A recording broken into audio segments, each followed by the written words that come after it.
What's up, everybody? Welcome back to This or Therapy. I am your host, Chris Mack, and today we're going to talk about interracial dating from a black man slash personal perspective.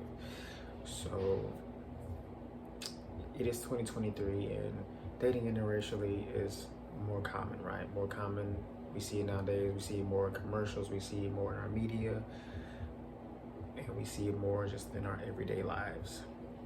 However, it's still a taboo subject, right? Because interracial marriage became legal in 1967. Now, it seems like a long time ago, but in society that we live in, it's still considered a taboo subject. Now, that's not what I'm going to talk about. I'm not really going to talk about the taboos, but I'm going to tell you, I want to talk about the kind of the ups and downs of it, right? Now that it is more normalized, there are still ups and downs when it comes to dating interracially, especially, and I'm more of a CT, more, and know from a black man's perspective, what are the ups and downs, right? Here's what you're going to run into a lot, or period, right? This is some of the problems you're going to run into. One, you might be interested in someone that's outside of your race, but they may not be.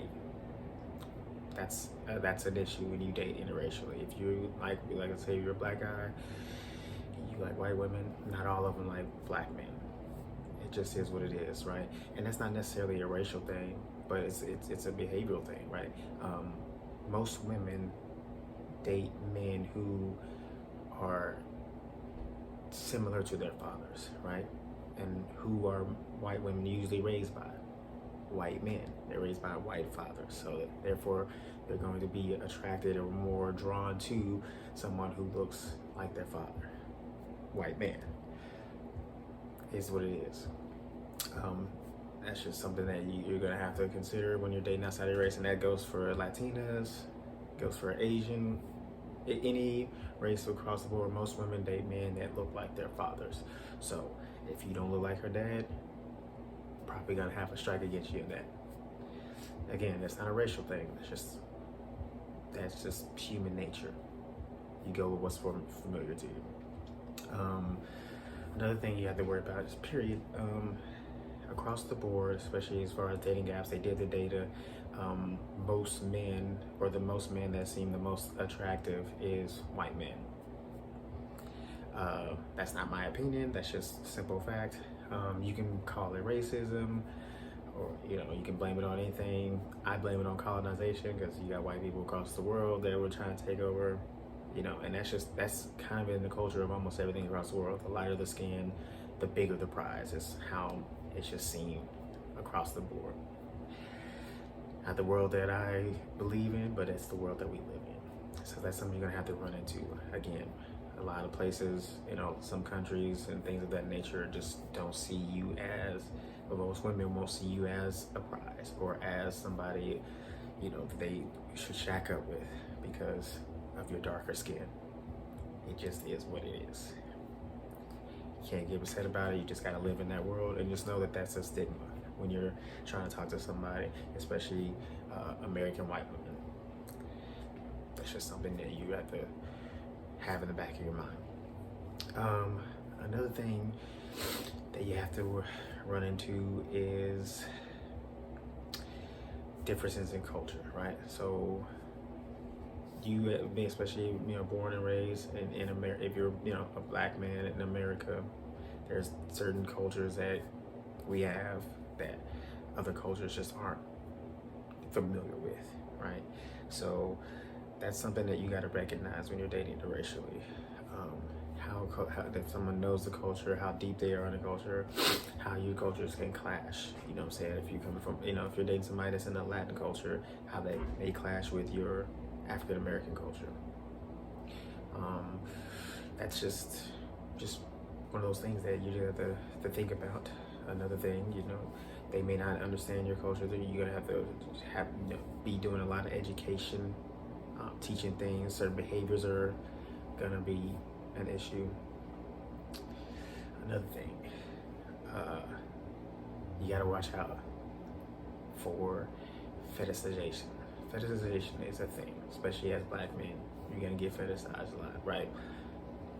Fetishized in media and pornographic movies and things of that nature. You know, we're seen as like the utmost masculine males. You know, the most dominant, you know, tall, dark, handsome. That usually talks about white men with dark hair, but now it's come to the point of that being black men, tall, dark, and handsome. We're seen as like the utmost of masculinity. So you're gonna be fetishized a lot. So be careful with that. If you're gonna date interracially, make sure that you're not being fetishized. Make sure that they're not just wanting you for your body, because that is gonna happen. Now, I'm not saying you can't enjoy it, because your boy has. But if you're looking for something deep and meaningful, like an actual relationship, something that leads to marriage, a family, and kids, things of that nature, you're gonna want to watch out for that. It happens. That's another thing. If you're a black man and you date white women, here's the thing that you're gonna run into a lot. You're going to have to walk in life in a different way, because she's walked in life in a different way, right? She's had her entire life being white, so she, especially in America, like, it's different for her. She's never gonna understand when you say, hey, don't do this, this can put me in danger. You're gonna have to break that down for her a lot of times. And even when she thinks she knows, she don't know. So you're gonna have a lot of patience, because there are gonna be a lot of things that you're gonna have to keep her aware of. Like, for instance, there was an ex-girlfriend of mine who was white. You know, sometimes when we be out in public, she would like to, you know, mess with me a little bit, play fight a little bit, you know, like pretend to hit me or pretend like to fight with me a little bit. And I would have to tell her, we can't do that, because I'm a black man, you're a white woman, and people are gonna see that as aggression. Even if I'm only playing around, the wrong person through their racial eyes are gonna see that as something else. Now, can that happen in any case? Like, if she was a black woman and I'm a black man? Sure. As a man playing with a woman, most people are gonna see that, you know, could see that as acts of violence, right? They can see that as, oh, they're getting in a fight. But more than likely, they won't do anything if it's black and black. That's just what it is. I'm not calling anybody, just saying. But the wrong person seeing me play fight with her could lead to me being in handcuffs or losing my life. And I would have to explain that to her several times over again. And that's the thing, is if you're gonna date a white girl, sometimes they'll get it and understand it, and you guys can have a blossom relationship, and sometimes they won't understand. No matter how many times you try to explain it to them, it just won't sink in, because they never lived that life, and nor do they care to live that life. You know what I mean? Another thing too is if you're dating interracially, sometimes fathers won't enjoy it. You know, sometimes they just won't. Even if you're a good guy, even if you're well off, you're doing good in your career, you're making good money, you treat her well, they just see it as a failure. Especially white fathers, they see it as a failure because of the stigma that is dating black men, period. And that comes from, like I said, white, Asian, Latino, any household. Sometimes the fathers just won't approve because, you know, they see that as a failure. Because, again, most women date men that look like their father. So if they're dating somebody that's not like their father, they see it as a failure in them that they raised her to date somebody that doesn't look like them. You know, they take it as a slight.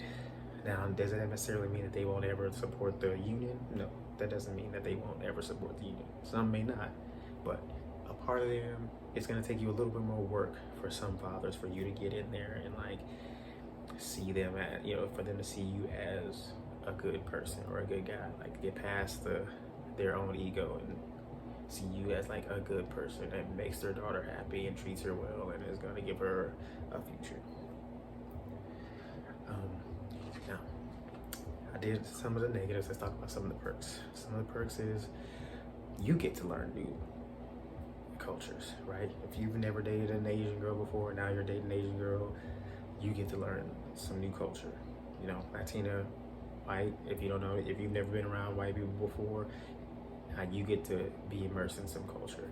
It's kind of great. It's good to know different things, right? That's why we travel. That's why traveling is you know, a good idea, because you get to learn different cultures. Well, when you date interracially with other cultures, you get to learn their culture and learn their ways. And there's some very fun, beautiful cultures out there that if you haven't experienced, you need to go experience. It's very welcoming, very warm. Two, when you date interracially, as well as educating the girl that you're with, you get to educate her family. So maybe they have never had experience with Black people or know about Black culture other than what they see in the media, and you get to educate them and show them your ways and show them, you know, everything that they see on TV ain't true, and some of the things they do see on TV are true, but you get to show them different sides. So those are good things as well. Hey, let's be honest, that's another good thing. Cute babies. You know, something about our DNA mixed with other DNA makes cute babies 9 times out of 10. Every now and then, hey, we get 1 or 2 that ain't great, but most times this with something else produces pretty babies. So helping the human, you know, bringing cute babies into the world. So those are some positives. But those are just, you know, some of the things that you're gonna have to run into. You just gotta be aware of if you're a Black man dating interracially. There's good and bad, but it's not all bad. You know, like I said, it's 2023, and so the stigma is becoming less and less. But just know that it's out there. No matter how much you don't want to see it, it's out there. People see it. It is what it is. Just be aware of it. Another thing that you're gonna get is sometimes within your own culture, you're gonna get chastised for that. If you bring a white girl home to your Black family, sometimes on our side, we ain't so welcoming it either. That is something that you have to deal with. You have to educate your people, you know what I mean, and their ignorance. You know, it's understandable ignorance, it's understandable, you know, adversity, but same token, we're all trying to live, but so that's just something that you're gonna have to deal with. Those are things that you're gonna have to deal with, and you know, if you want to date interracially, have at it. I'm not trying to discourage anybody from dating interracially. I encourage people to date interracially.